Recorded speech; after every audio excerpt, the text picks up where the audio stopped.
Hola. Ahora sí. Bueno, ¿qué tal? Buenas tardes. Yo soy Laura López, por si alguien no me conoce. Estamos haciendo aquí en Ámbito Cultural del Corte Inglés un ciclo de... cada temporada un ciclo de charlas de psicoanálisis, ¿no? Hablando de la salud, del bienestar, de las relaciones, de todo lo que tiene que ver con el ser humano, ¿vale?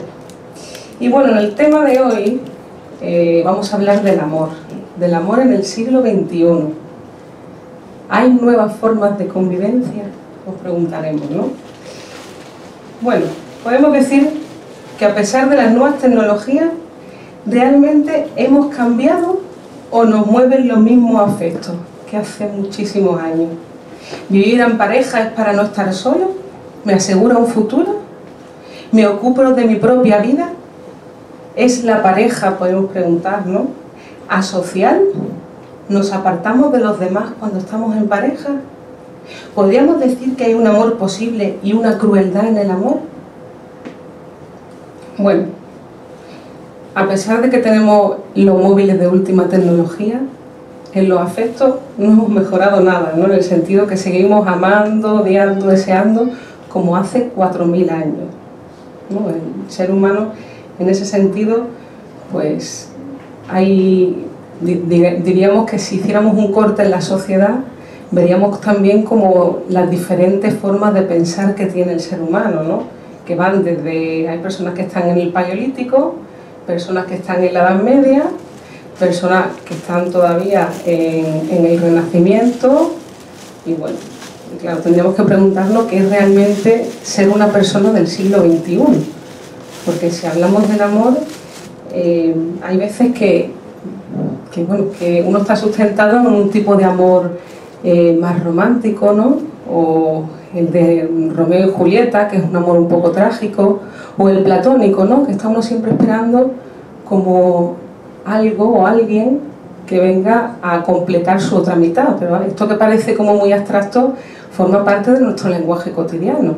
Y hoy, por ejemplo, he tenido la oportunidad de hablar con una persona que hacía tiempo que no veía, y bueno, esta persona se había divorciado recientemente, decía que empezaba una relación otra y no sabía qué pasaba, que huía del compromiso, ¿no? Y la frase que decía era: todavía no ha llegado la mía, ¿no?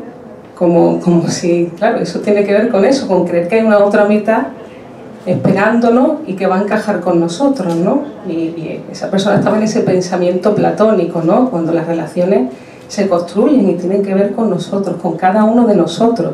Entonces, esperar que venga la tuya para que decir cuál es la tuya, ¿no? Para empezar, el amor para ti es como una posesión, ¿no? Es algo tuyo.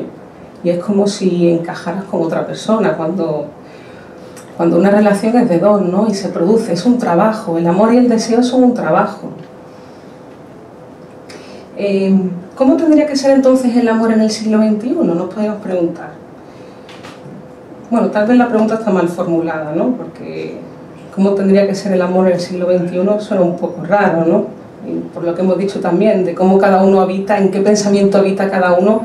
Porque claro, es diferente estar en la realidad material del siglo XXI y lo que hemos dicho, hay otra realidad que es la realidad psíquica, que es tu realidad de pensamiento.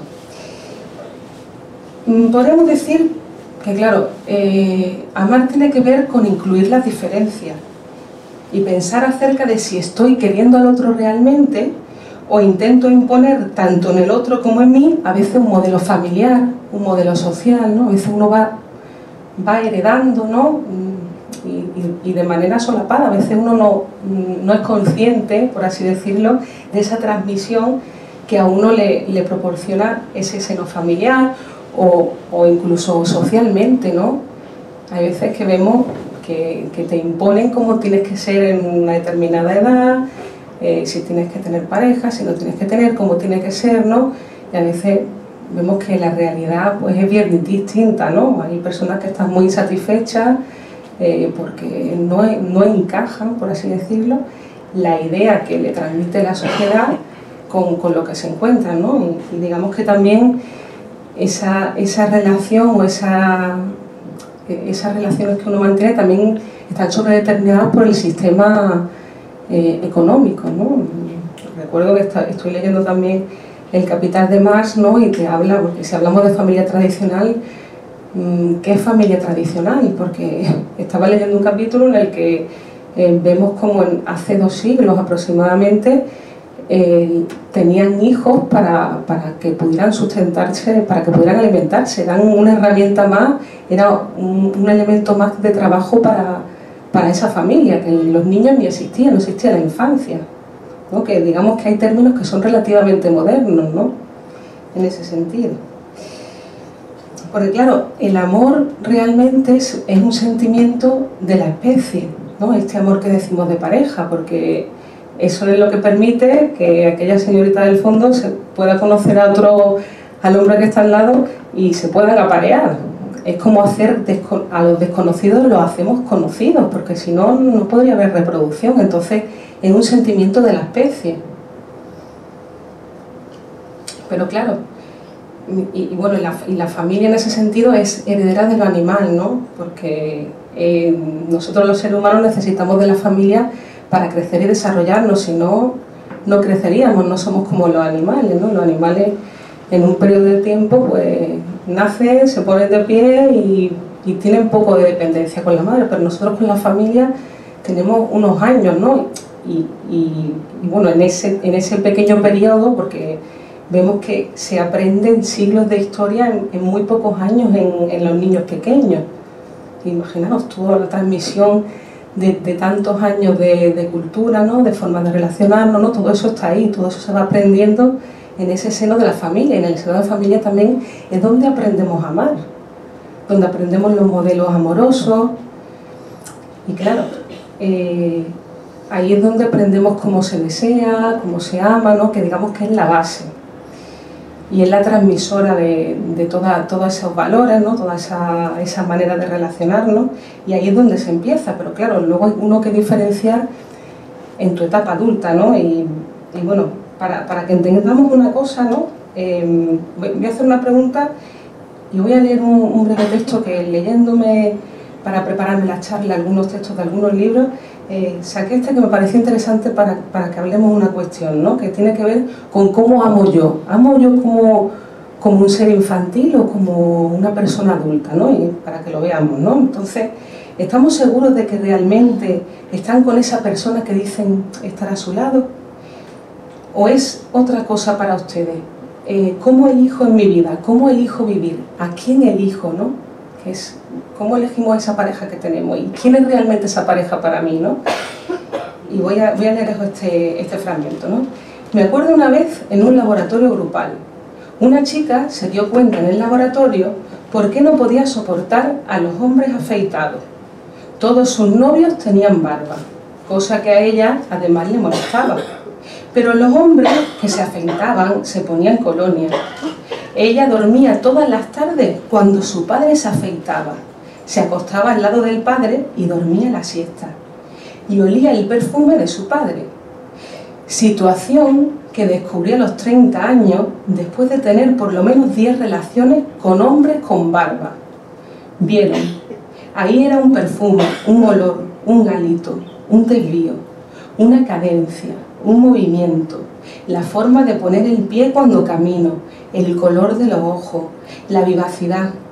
Ahí es donde cometo el incesto, porque si para cometer el incesto me tengo que ir a acostar verdaderamente con mi madre, el psicoanálisis no existiría, porque eso ya está prohibido por la policía. El incesto lo cometo ahí, quedo transfigurado por haber percibido aquel olor, aquel silencio, aquel gesto, esa arruga, esa forma de tirarse el cabello para atrás, la onda que le caía sobre la cara. Me enamoro, me caso, tengo hijos con eso, no con mujeres y con hombres.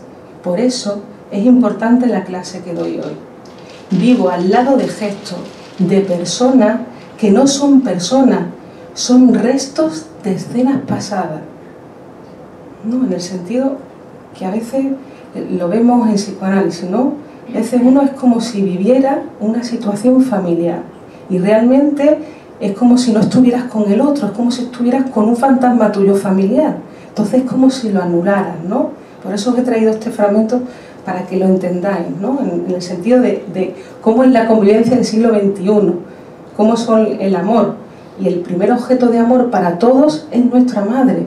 Y tenemos que renunciar a ese amor, y ese amor se renuncia relegándolo a lo inconsciente, que es como apartándolo de ti, pero ese inconsciente está vivo, deja una huella en ti.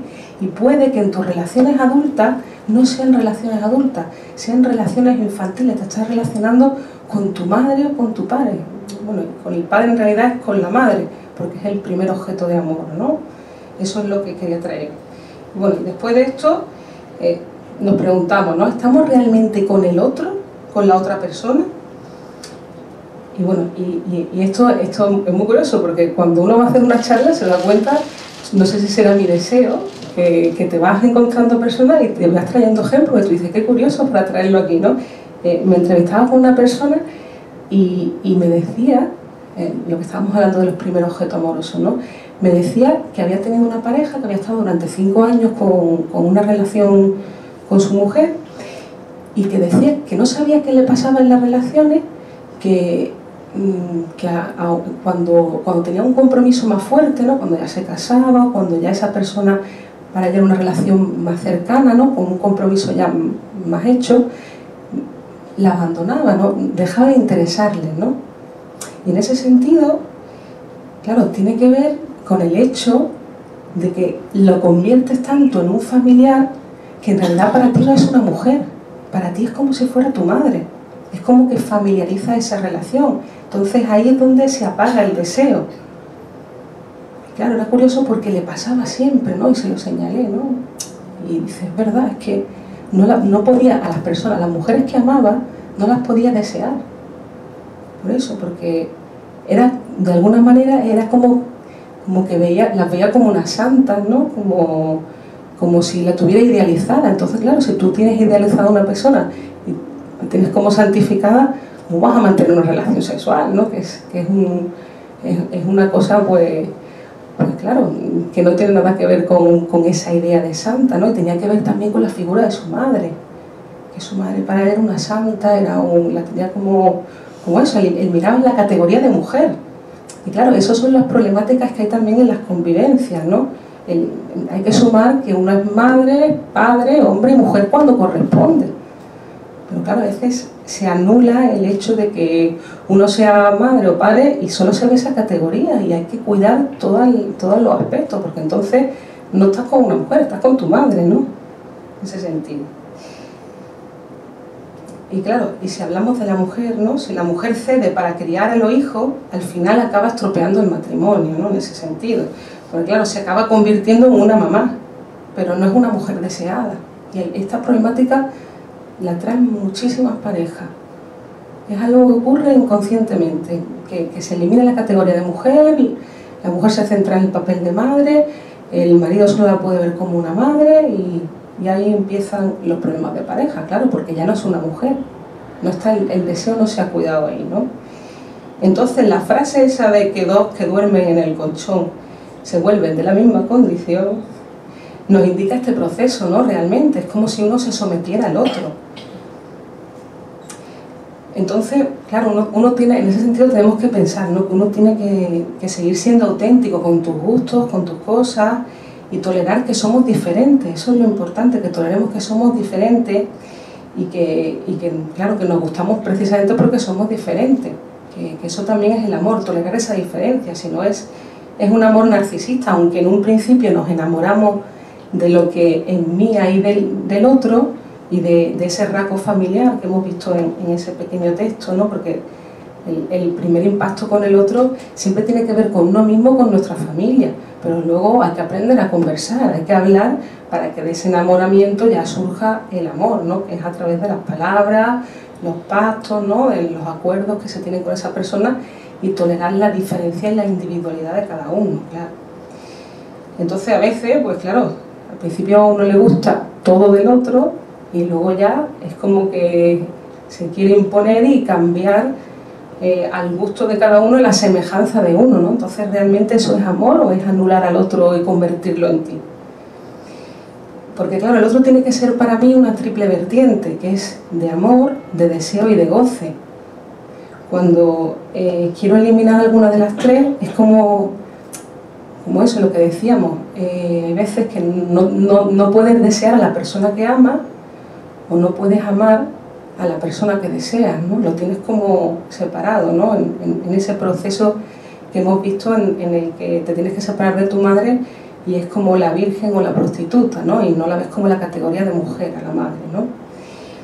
Entonces habría que preguntarse si a veces en las parejas o en las relaciones no nos une más el síntoma que la otra persona, que la construcción de un amor adulto, ¿no?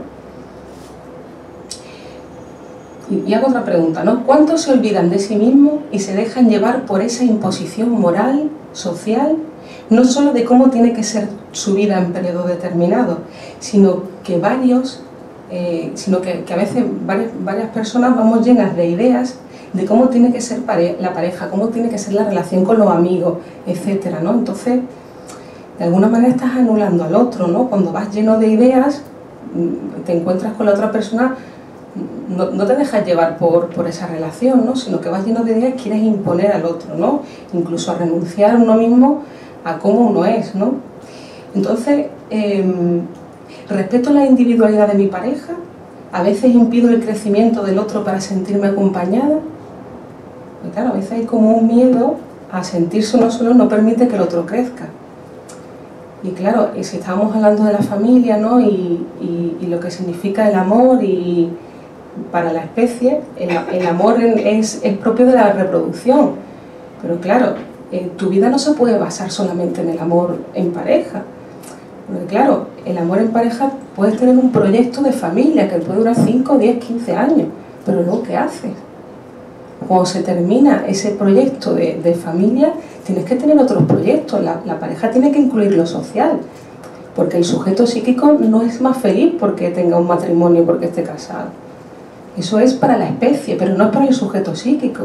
Hay muchísimas insatisfacciones en las personas, porque creen que el matrimonio, el amor, la monogamia va a ser una tabla de salvación para su felicidad, ¿no? Y así uno colma de exigencia al otro y se da cuenta que uno no se ha ocupado de su propia vida y que en ese proyecto de los hijos luego se encuentra uno vacío, porque no ha cultivado tu sujeto psíquico, tus necesidades, tus deseos, que son esenciales para poder vivir con los otros. Y eso realmente es el amor social, ¿no?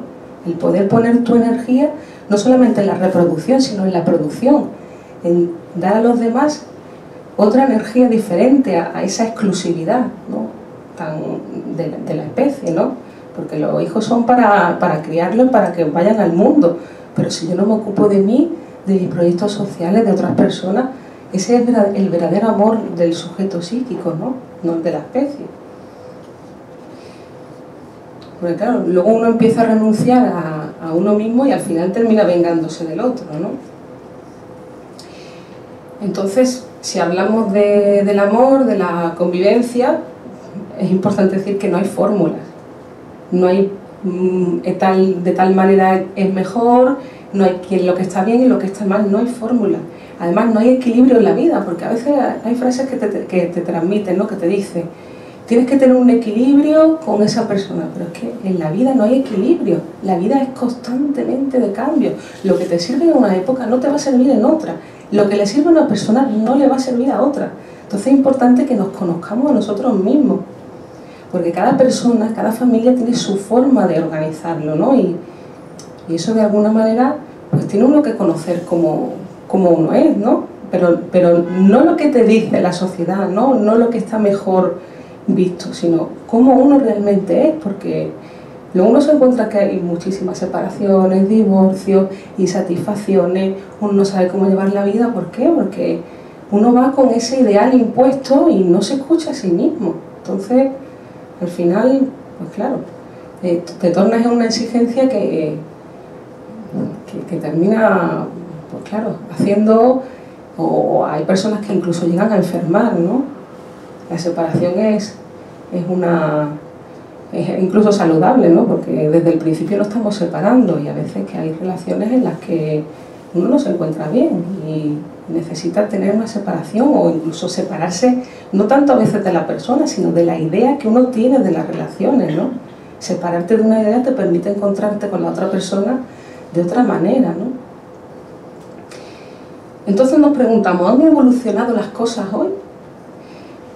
Bueno, si estábamos hablando también de la mujer, creo que es importante que, claro, que con el acceso al trabajo también puede tener esa libertad sexual y reproductiva. Es decir, conforme avanza más la sociedad, vemos más claro que la familia no es el camino de la satisfacción personal. Pero los pesos morales siguen siendo muchos. Por eso a veces hay que transformar ese concepto del amor, ¿no? Porque uno no necesita el matrimonio para amar a una persona o amar varias, ¿no? Y esto lo vemos muchas veces, que hay parejas que están muy bien, se casan y se separan al mes, a la semana, al año, ¿no? Porque a veces es esa imposición que uno tiene de cómo es la pareja, de las obligaciones familiares, de los compromisos. Cuando uno empieza a etiquetar las relaciones de cómo es esto, al final se estropean. ¿Por qué le tienes que poner nombre y tienes que encasillarlo a algo que tú te encuentras bien en esa relación y tienes un encuentro con el otro? La moral nos vende una cosa, pero claro, la realidad nos muestra que cada persona es diferente y necesitamos cosas diferentes. Y claro, lo que hablábamos, ¿no? El amor como proyecto de vida no es suficiente para la persona, porque cuando uno está enamorado le produce cierta energía esa pasión, ¿no? Pero eso termina al poco tiempo, porque hay muchas personas que empiezan una relación, otra, van buscando esa energía que al fin y al cabo desaparece rápido, ¿no? Y van buscando algo que no encuentran. Es como la búsqueda de esa madre, ¿no? De esa relación ideal. Y no se encuentran con el otro, ¿no? Aunque parezcan varias relaciones, en realidad es una misma nada más, ¿no?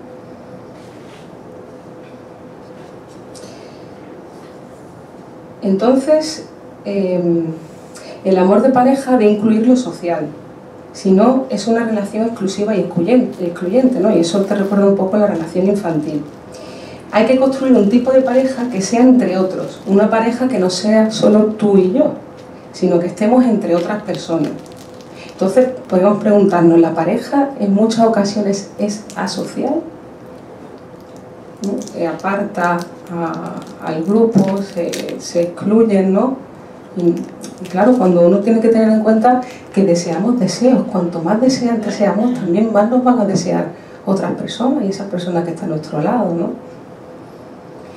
A veces creemos que todo nos tiene que pasar con nuestra pareja, ¿no? Y también uno tiene que tener cosas fuera de esa convivencia de pareja.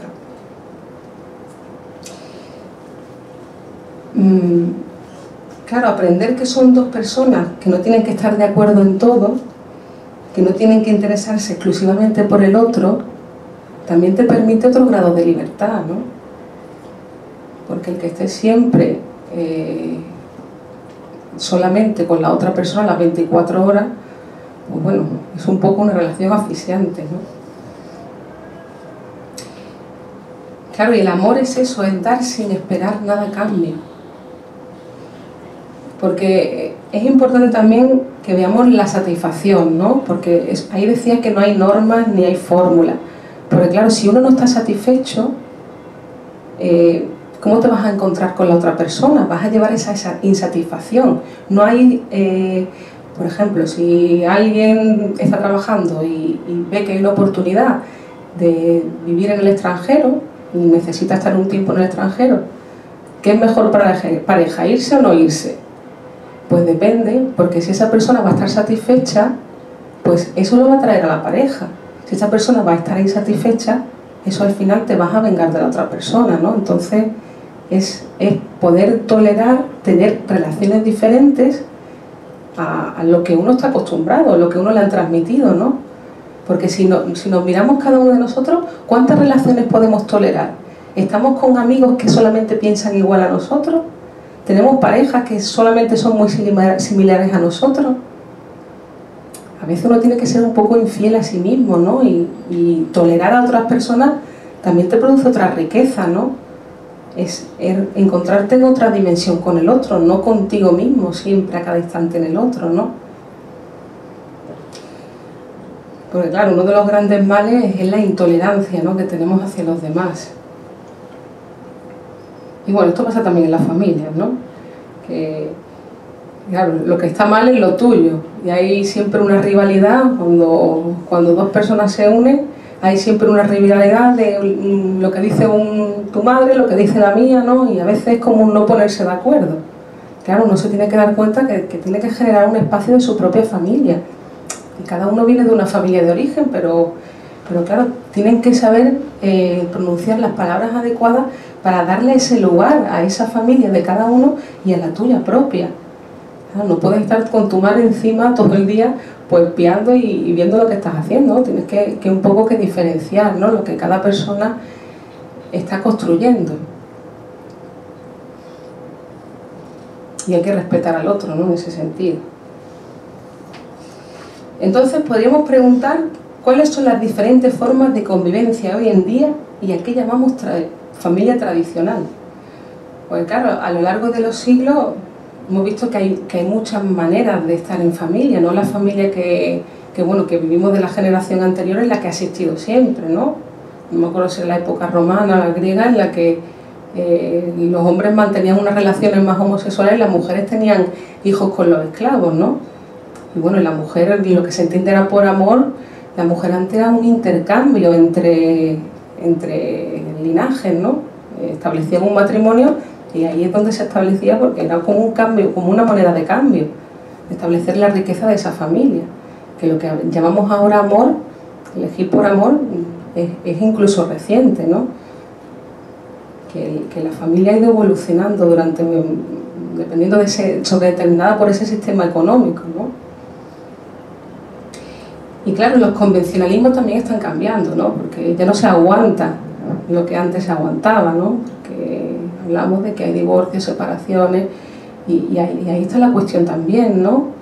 ¿Cuál es la mejor manera de convivir? Hay personas que viven en casas separadas, personas que tienen relaciones a distancia, hay personas que otras critican, ¿no?, el hecho de que alguien pueda tener un tipo de relación así que no está basada en esa, digamos, también ese convencionalismo cristiano, ¿no? Porque de alguna manera es también lo que nos transmite, ¿no? Como esa monogamia, ese núcleo familiar. Claro, a veces hay personas que eso no entra en el orden de sus deseos, sus necesidades, ¿no? Y es como a veces se quiere imponer un modelo que a todo el mundo no le sirve, ¿no? Incluso la doble moral masculina, ¿no?, se fue por ese intento de globalizar y de imponer un modelo que no todo el mundo le sirve. Porque, claro, cuando una persona es como querer agotar el deseo, ¿no?, en una sola persona y como hacerlo de una manera en la que estás anulando la posibilidad de esa libertad, ¿no? En el sentido, no es que estemos aquí apologizando, ¿no?, por la libertad, ¿no?, en ese sentido, sino que hay veces que uno tiene que reconocer que aunque esté con una persona, aunque la quiera, también tiene deseos hacia otra. Y el hecho de que te digan que no puedes desear a otras personas porque te produce también un dilema moral a ti, ¿no? Y hay muchas cuestiones que tienen que ver de orden psíquico con esto, ¿no? Con el tener deseos hacia otras personas y claro, nuestra moral que nos acusa y al final pues incluso podemos llegar a tener un trastorno psíquico porque nos reprimimos y claro, no vemos la parte humana que tenemos porque todos somos humanos y todos tenemos deseos prohibidos, sentimientos. Pero una cosa es lo que te dice la moral y otra cosa es cómo tú eres como humano y cómo renuncias a esos deseos. Y claro, el hecho de uno sentirse culpable por lo que es humano hay veces que el cauce es la enfermedad, ¿no? Y esa es la cuestión, que reprimimos nuestra sexualidad, ¿no? En el sentido de sexualidad, en esto, en lo tocado por la palabra, en el placer, también en lo genital, pero nos reprimimos, ¿no? Y queremos imponer un modelo que vemos que no funciona, porque el reprimirse a uno le hace incluso... Los celos paranoicos tienen que ver con esto, ¿no? Con el hecho de que uno sienta deseos hacia otras personas y proyecte en su pareja esa cuestión, ¿no? En vez de estar en uno mismo, de reconocer uno mismo su deseo, lo proyecta en el otro. Y a veces son muy delirantes, ¿no? Porque no puedes reconocer tu propio deseo porque estás reprimido, pero lo escenificas en el otro. Entonces es como que yo no deseo a esa persona, pero lo deseas tú, y hay una fijación fuerte con el otro, ¿no? Cuando en realidad lo deseas tú, ¿no? Que por eso, que nada es lo que parece. Y claro, también hay que pensar, cuando se está fuera de la familia, de la reproducción, hay muchas parejas que no ven en el amor una finalidad, sino lo ven como un acompañamiento en su vida, como una liberación, ¿no? En ese sentido. No como el objetivo de su vida, porque cuando tú lo pones como único objetivo en tu vida, ahí es cuando también lo estropeas, ¿no? Porque anulas todo lo demás y colmas de exigencias es lo único que te sostiene en la vida. Y claro, no hay que intentar entender al otro, porque esa es otra cuestión, ¿no? Y esto también es algo que nos traen frecuentemente, ¿no? En la terapia, ¿no? Que uno no comprende al otro, no lo entiende, pero es que al otro no lo tienes que entender, porque si quieres entender al otro y comprenderlo, lo estás transformando a tu manera de ver y de pensar. Es como que si lo quisieras transformar en un instrumento, en una máquina. Y claro, si nosotros mismos no nos entendemos, porque hay una parte en nosotros que es desconocida, ¿cómo vas a querer entender al otro? Es imposible. Lo que tienes que hacer es amarlo, dejarte llevar por las formas de convivencia que se te van imponiendo cuando te vas dejando llevar, ¿no? Claro, esta cuestión también yo creo que es lo importante, ¿no? ¿Cómo puedes cuidar una relación, ¿no? Y este punto es importante porque hay que diferenciar lo que es contar a hablar, ¿no? Pues claro, a la pareja no hay que contarle como le contabas a tu mamá, ¿no? No hay que contarle todo. Claro, engañar es cuando estoy con la pareja, es cuando estoy con la pareja no estoy con la pareja, ¿no? Estoy como ausente. Ahí está el engaño, pero claro, hablar es no contarle todo a la pareja. Y a veces no se sabe hablar en pareja, ¿no? Uno cree que llega y le tiene que contar lo que ha hecho durante el día, incluso detalles de lo que ha hecho con las amigas, con los amigos, de si ha ido a un curso y el profesor le ha mirado, ¿no? Y a veces no tenemos en cuenta que los sentimientos, los celos, la envidia, la hostilidad, eso forma parte del ser humano. Y claro, a veces hay más una acción por querer molestar al otro y agredir al otro contando, que claro, hay que aprender a hablar. No le puedes contar cualquier cosa porque vas a producir en la otra persona una reacción. Claro, inconscientemente uno sabe, ¿no? Que a veces eso es el afán ese de hacerle daño por contarle una determinada cuestión, ¿no? Y hay gente que es un poco maliciosa en ese sentido, ¿no? Dicen que yo soy muy sincero. Claro, va de sincero por la vida y no vea la que la ha soltado.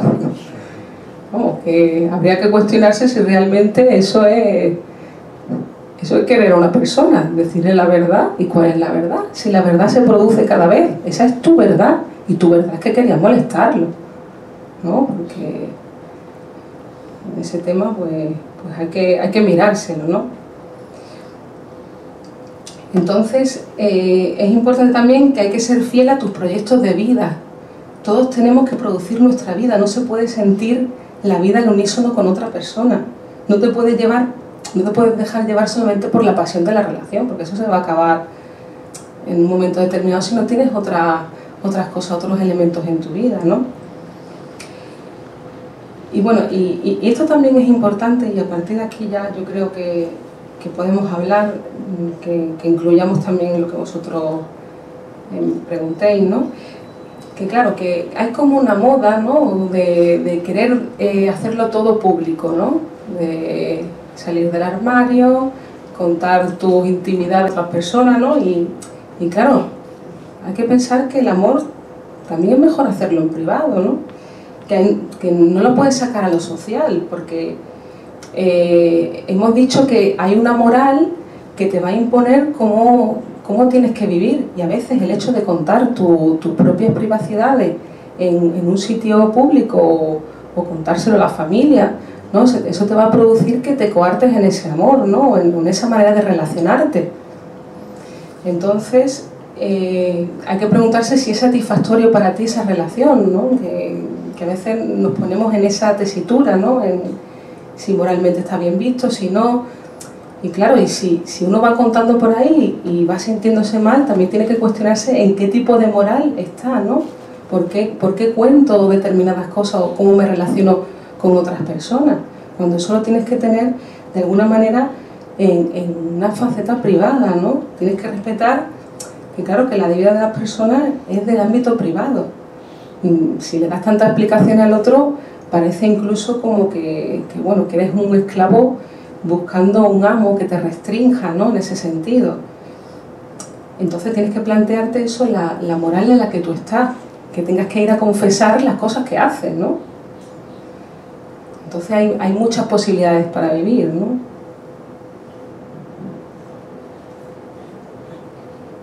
Bueno, si queréis comentar algo, hablar algo, he puesto un poco algunos puntos para que podamos seguir conversando. ¿Tenéis alguna pregunta? Sí.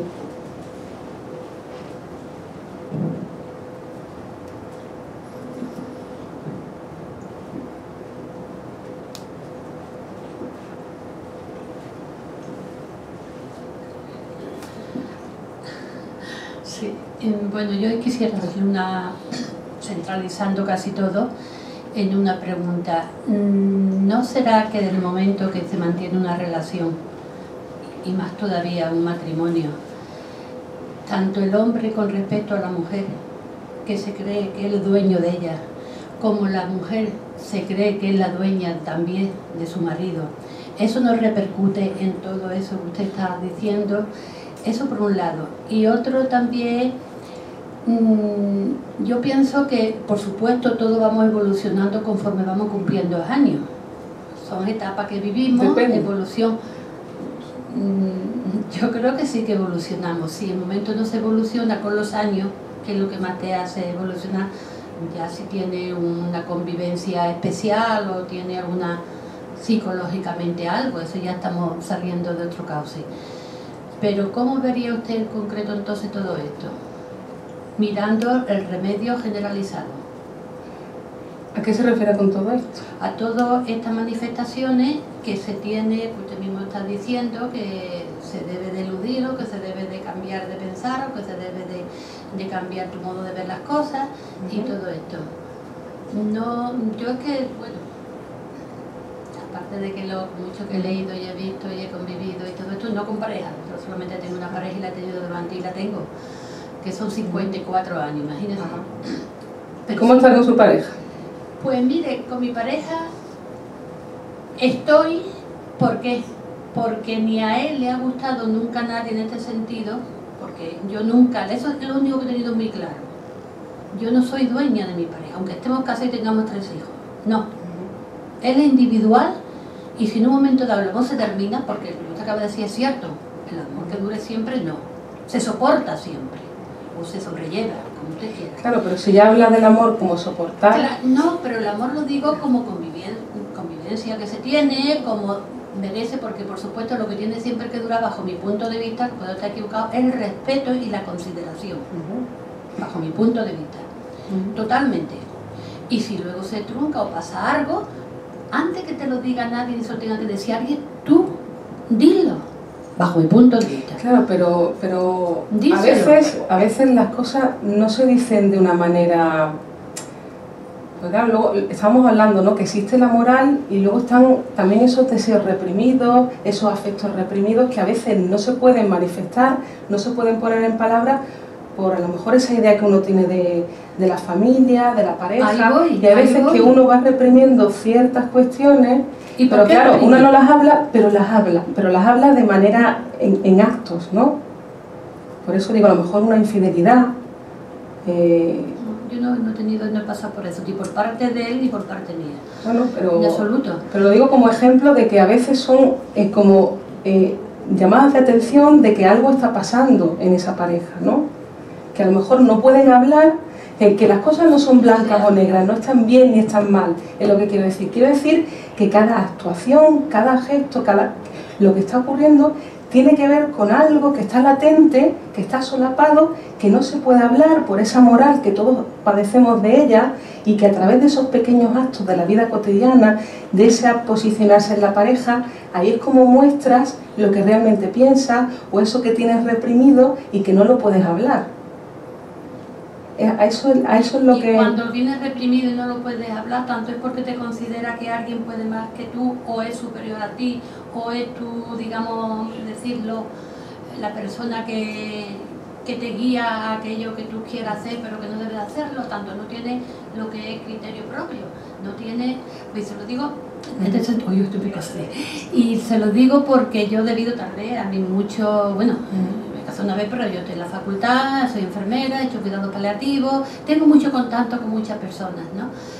Y todo esto, y la verdad, que todo termina en ese punto, porque claro, esa pero, propiedad, sí, pero esa le voy a contestar porque... No lo entiendo. Oye, no estoy dejando a esta señora que quiera hablar. Sí, pero ese grado de sometimiento que comenta, uno es el que le otorga ese poder al otro, ¿no?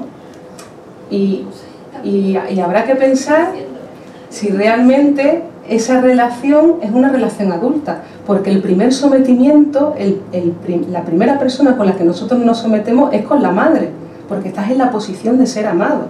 Y habrá que ver si esa persona no está en una posición infantil de ser amado y no producirse como una persona deseante, ¿no? Está en una posición en la que a lo mejor no tiene una relación adulta, ¿no? Y por eso, y también yo creo que es importante el tema económico, ¿no? Porque un proyecto de un matrimonio, de una pareja, de cualquier tipo de proyecto requieren de dinero, ¿no? De lo económico, porque si no, también se puede convertir en una relación de sometimiento, porque uno tiene que tener una libertad, y libertad quiere decir hacer yo con mi vida lo que quiero, y para eso tiene que haber un dinero de por medio, ¿no? Lo económico. Desde el inicio, es que eso tiene que estar desde el inicio, totalmente, claro que sí. Claro, y a veces uno renuncia a su parcela personal, pero al final no estás con un hombre o con una mujer, estás con tu madre, porque estás sometido en el sentido, a ver, estamos hablando en el sentido de que eres un niño o una niña frente a esa figura, porque el dinero incluye eso, te diferencia del niño, ¿no? El dinero, pues tú te mentalizas que el dinero, tú tienes una preparación que debes tenerla desde pequeña y que tienes que buscarte la vida. Bueno, pero luego la realidad nos muestra cosas diferentes, la realidad ya nos muestra cosas diferentes. Uno se somete al otro porque le otorga ese poder, ¿no? Hola, buenas tardes. Vamos a ver. Desde el psicoanálisis, un niño que no ha sido querido por su madre y ha sido escúchame, sí, y ha sido maltratado, llega mayor y entonces empieza a tener parejas y convivencia que todas finalizan mal porque al final proyecta ese amor que él comienza luego con el tiempo a través de esa mujer que ya conoce, pues sigue viendo la figura materna. Y entonces yo me pregunto, ¿eso tiene una solución? Tiene que ser que esa persona realmente, ese niño, quiera ponerse en manos realmente de un profesional para que saque eso y pueda llegar a amar a una mujer. Porque es que al final, que es una persona que conozco y repite el mismo patrón continuamente. Pero él, esa proyección que hace de su madre, que ve en la figura de la mujer alguien como negativo, pues al final no entra a dialogar, sino no dialoga, no entra en el diálogo con la pareja, con lo cual lo que hace es huir y nunca soluciona el problema. Eso realmente, ese efecto de falta de amor materno es tan fuerte como para que luego la persona adulta no llegue nunca a realizarse como un adulto. Sí, hemos dicho que la familia es la primera célula, ¿no?, de la sociedad, donde se aprende a amar, a odiar, pero claro, no te puedes quedar en esa primera familia, porque si culpáramos a esa primera familia, uno no se podría desarrollar después. Digamos que después de esa familia hay otras personas que sustituyen esa función madre. Entonces no es tanto que me haya pasado esto, además el pasado es lo que tú interpretas de ese pasado. Hay personas que tú vas a la realidad y ves que esa madre realmente le ha dado ese cariño, pero ese niño, esa niña interpretan como que no, lo rechazan, que no es tanto Porque un niño siempre quiere más.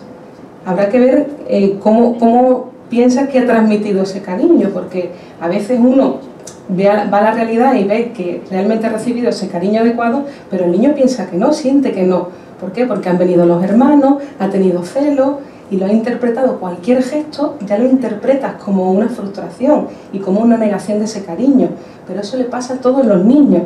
Tiene que ver con todo ese proceso de crecimiento psicosexual, ¿no? Entonces no es lo que te haya pasado, es cómo tú has aprendido, cómo tú has instaurado en ti las figuras de función madre, función padre, hombre y mujer. Vale, que la familia influye, pero no puedes ir al pasado a transformar eso, y a veces no tiene tanto que ver con la familia que has tenido, sino cómo tú interpretas esa relación, pero que nos pasa a todos, porque en todos hay esos celos, esas envidias, tienes que tener un rechazo hacia tu padre. Claro, porque... pero llevar esa proyección pero eso es inconsciente. A la pareja, lógicamente, a la pareja que tiene, y al final no encajar con ninguna, ahí hay un defecto deformativo ya personal. Bueno, es algo que si siempre encuentras el mismo tipo de patrón, es que algo se está repitiendo en ti. Claro, y eso, la mejor opción es que se psicoanalice, porque es algo inconsciente, que no lo puede ver ni lo puede explicar, sino que es algo que le ocurre sin que uno lo entienda, que se le repite, ¿no? Tiene que ver con esas posiciones que uno tiene de esos cuatro sexos, ¿no? Que hemos dicho, del hombre, la mujer, el padre y la madre, ¿no? Igual esa mujer para él es inconscientemente su madre. Está en una discusión permanente, ¿no? Por eso digo que amar como un adulto habrá que ver cómo realmente es eso, ¿no? A veces te estás discutiendo con tu madre o tienes un rechazo hacia esa primera figura, lo que es tu madre, que no tiene tanto que ver a veces con cómo te ha educado a ti, sino en ese proceso psicosexual normal hay un rechazo hacia la madre, y a veces pues es como tú has aprendido esa madre para ti, no es tanto la señora que está, sino esa función. A veces hay hombres que rechazan a las mujeres por esa cuestión que decíamos de la santa, de la prostituta, ¿no? De que no ven a su mujer como una madre cuando está con el padre. Eso lo vemos a veces cuando le hacen algún comentario, ¿no? Mis padres no hacen eso, ¿no? No lo ves con la categoría de mujer. Entonces vas diciendo que las mujeres son para ti, pues las rechazas, ¿no? Son una prostituta. Todas las mujeres son unas putas, ¿no? Si me permiten, perdón por la palabra. Pero es por eso que tiene que ver con eso, como tú has instaurado en ti esa madre, ese padre, esas posiciones en tu lenguaje, ¿no? Hola, buenas tardes. Hola. Yo quería un poco plantear que me da la impresión de que hay un sistema que ha funcionado de alguna manera hasta ahora, que ha permitido progresar, la familia ha hecho, el que ha tenido la suerte de crear una familia que funcione bien ha sido un magnífico apoyo, pero hemos entrado en otra situación, en otro momento en el que ya eso no vale, y de alguna manera se está planteando una adaptación vía mirar por la persona individual. Bueno, es que eso es lo principal, porque si uno no mira por el sujeto psíquico, claro, al final transmites eso, esa insatisfacción a la familia, ¿no? Sí, me da la impresión de que se plantea la necesidad de fomentar más ese sujeto psíquico individual, porque falla la aportación que en otros momentos puede haber hecho lo que es una idea de comunidad más fuerte, ¿no? Porque claro, aquí estamos hablando mucho del psiqui individual, pero todavía no he oído hablar de los hijos. Claro. ¿Y qué quiero hablar de los hijos? Pues que cuando se produce una pareja, pues desde hace X años para acá, no si no quieres, porque tienes medios anticonceptivos, pero en principio, desde un punto de vista natural, detrás de la pareja vienen los hijos, no necesariamente. Claro, porque es la especie, claro, la especie es la que llama a las personas, ¿no? Para que tengan, es natural de la especie, claro. Efectivamente, yo no sé si ya eso deja de ser bueno o malo. Bueno, ni bueno ni malo, es necesario para la humanidad que siga habiendo... Que no sé, que a lo mejor no, ya no puedes, o quizás ya perjudica ese instinto de permanencia de la especie. ¿Cómo que perjudica? Porque hay personas que deciden tener hijos y otras personas que no. Puede perjudicar, porque ¿Por qué? el horizonte que se presenta, por ejemplo, es de una sociedad donde el trabajo cada vez es más reducido, que hay una parte de la población que va a trabajar y otra que no. Bueno, pero eso es elección personal de cada uno, eso es lo que estábamos diciendo, ¿no? Que uno no puede imponer a otro la forma de vivir, cada uno debe elegir la mejor manera en la que esté. Pero que hay que tener en cuenta también el sujeto individual, es lo que estábamos diciendo, ¿no? Que la reproducción tiene que ver con la especie, pero luego ¿quién se hace cargo de uno? De tu felicidad. Claro. La felicidad no te lo da el hecho de que tú tengas familia e hijos. Luego hay muchas insatisfacciones. Uno no mira por lo personal, por la felicidad de cada uno, ¿no? Que hay veces que se basan en eso y hay grandísimas frustraciones. Claro. Y desilusiones, ¿no? Y vidas complicadas, ¿no? Porque uno cree que eso es la felicidad, y la felicidad no te la da el matrimonio y los hijos, sino que está más allá de ti. Hay otro tipo de amor que es el amor social, y que no es el sujeto psíquico como individual, porque individualismo no existe, en el sentido que siempre dentro de uno mismo siempre están los otros. Sí. Siempre hacen las cosas para algo, para alguien. Y la energía, que es la libido, la que utilizamos para trabajar, para estar con los otros, tiene que estar fuera de ti, esa energía. Porque si la vuelves en ti, al final uno termina enfermando. Estamos hechos para que ese deseo esté fuera de nosotros, en continuo movimiento, ¿no? Y si no tienes proyectos sociales, no tienes proyectos de vida, se apaga en ese periodo mínimo de años de la proyección familiar. Lo apagas ahí, luego ¿qué haces? Si lo tienes claro desde el principio, el problema es que estas cosas a lo mejor se aprenden con el tiempo, ¿no? Si tú desde el principio tienes muy clara esa convicción, pues sería de alguna manera también volver atrás cuando se decía, tú cuando tengas un porvenir, entonces te casas.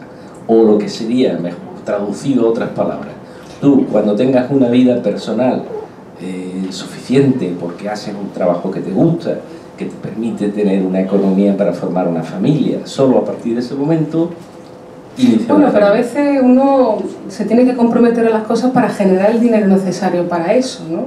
Claro. También es al contrario, como se piensa, ¿no? El problema es cuando ya has entrado en una situación de ese tipo y ya tienes que, o bien, no voy a decir perjudicar, pero dejar de proteger a los hijos, pues, o bien continuar ahí aguantando esa situación como puedan, ¿no? Claro, pero estamos aquí para aguantar. Quizás a lo mejor estoy pensando que el problema puede ser que cada vez entramos en una sobreprotección mayor de los hijos, ¿no? Nos salimos de lo que es una situación de vida natural. Claro, porque a veces los hijos no parecen hijos, parecen una parte de nosotros. Sí. Entonces, los animales sí dejan que se despeguen de su lado, pero a veces es verdad que las familias humanas, ¿no? Que a veces no permiten que los hijos se despeguen, pero también a lo mejor tiene que ver con eso, porque uno no tiene ese proyecto de vida y el que los hijos se vayan fuera de uno mismo te indica esa carencia, ¿no? ¿Y ahora qué haces? ¿No? A lo mejor claro. la pareja se sostenía porque tenía ese proyecto, luego no ha fabricado la pareja. Claro, muy bien, muchas gracias. Gracias.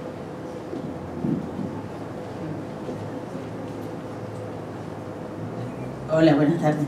Hola. Hablando de, a consecuencia de lo que él decía, me ha hecho pensar, bueno, lo que en general ya lo sabemos, que la figura de familia quizás ha cambiado y nos ha cambiado a nuestra sociedad de repente, ¿no? Porque siempre pensábamos que la familia debe de ser siempre tu pareja la que eliges, con esa vas a tener hijos y lo que tienes que perpetuar y crecer juntos y tus hijos se benefician del equilibrio emocional. Estamos en continuo cambio, ¿no? Eso es lo que nos venden un ideal que luego te encuentras la realidad que no existe. Que no es verdad. Y claro. En la pareja, yo lo que noto es que ahora tenemos un desencuentro brutal entre hombres y mujeres. Y en los matrimonios se rompen continuamente porque no... Y nos cuesta trabajo incluso romperlos también, porque llegamos a esa conclusión de que no dejas de compartir cosas, ya has tenido hijos, están los hijos ahí, te sientes culpable por si en ese momento en que hay una ruptura, que ya te sientes que has perdido, que has dejado de hacer 1000 cosas y que dejas tu espacio personal por el grupo, porque es lo que hemos crecido para eso, para sacrificarte por el grupo. Bueno, pero por eso uno tiene que mirar en qué moral está cada uno, ¿no? Cómo piensa el amor, porque claro, a lo mejor te has dado cuenta, pero ¿y si lo vuelve a repetir otra vez? Exacto.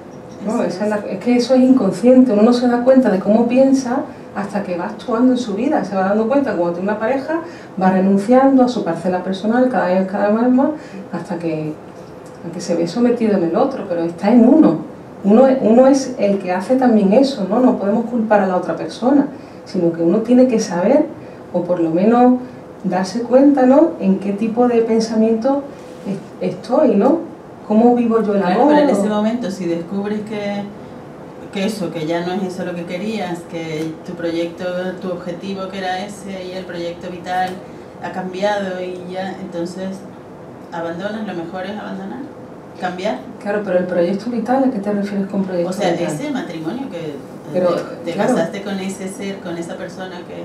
Pero ¿no crees que es una exigencia muy grande para esa persona que sea tu proyecto vital, ese matrimonio, esos hijos? Ya sin proyectarlo en esa otra persona, porque esa otra persona también tiene una evolución aparte, también que además puede ser completamente diferente. ¿Y la alegría de poderse uno separar cuando una relación no le viene bien? Eso es lo que... Claro, pero a veces uno... Es difícil encontrar alegría en algo en lo que... Pero es como uno lo piense, ¿no? Porque la separación a todos desde el principio nos toca, porque la primera separación es con nuestra madre. Entonces, el separarse también es encontrarte con otras personas. Y claro, esa idea como de fidelidad, de que uno tiene que tener la pareja toda la vida, pues al final nos genera mucha insatisfacción y mata el deseo. Porque claro, pensar que vas a tener que estar con una persona toda la vida, el hecho de cerrarte en eso, ¿no? y no verlo, es como que anulas esa sensación de sorpresa, ¿no? El goce, lo que cada vez haces, ¿no? Es como que lo proyectas en ese para siempre y anulas todo lo demás, ¿no? Claro, y lo que haces con tus hijos, o sea, con los hijos, ¿le desequilibra a los hijos esas separaciones? ¿O les desequilibra más el mal rollito, digamos, que se respira en la casa? Es que si uno no está satisfecho en esa relación... del futuro de nuestros hijos, de la forma de amar de nuestros hijos en el futuro, viniendo a lo que decía la señora. Claro, pero la forma de amar de los hijos no tiene tanto que ver que esté tu madre y tu padre físicamente ahí, porque a veces ocurre, ¿no? que un hijo tiene que instaurar esa función de padre y de madre, pero a veces el padre está físicamente al lado, pero la madre reniega de él, es decir, al padre lo ningunea, le dice tu padre es tonto, ¿no? Entonces ese hijo crece sin padre, aunque el padre esté físicamente ahí. No es tanto que estén físicamente, sino que se ejerza esa función. Y si una pareja se lleva muy mal, eso va a repercutir en los hijos, porque a lo mejor no tiene uno entrado en la función madre, padre. Claro, son situaciones que son complejas y para criar unos hijos uno a veces tiene que hacer una terapia de pareja, porque estás transmitiéndole a esos hijos lugares que a lo mejor, pues bueno, no te encuentras bien, ¿no? Y eso lo vas a reflejar en la pareja, en los hijos, ¿no? Muchos de la sintomatología que tienen los niños cuando son pequeños tienen que ver con los padres, porque tienen una manera neurótica de relacionarse y eso a los hijos lo transmiten, ¿no? No es que tu hijo haya nacido así o asado, ¿no? Es porque hay algo en la relación de los padres que a los hijos se les transmiten, ¿no? Y esa agresividad a veces que tienen los hijos, a veces las pesadillas, ¿no? Tienen que ver con cuestiones que van con su crecimiento y con la situación familiar. Por eso digo que a veces no es fácil educar a unos hijos, porque uno va con gustos, con ideas anteriores y no tiene en cuenta lo que te dice la ciencia, lo que es mejor o peor para el hijo. No entra dentro de tu gusto, de cómo a ti te hayan transmitido eso, te hayan educado, sino lo que es mejor o peor para tu hijo. Porque si me estás diciendo que si es mejor separarse o estar juntos, mira, si vais a estar fatal y vais a estar con una pelea continua y ninguneando unos a otros y quitando autoridad unos a otros, ahí no hay ni padres ni madres, ¿no? Entonces es perjudicial para los hijos. Depende de la situación de cada uno, ¿no? Con lo cual siempre es mejor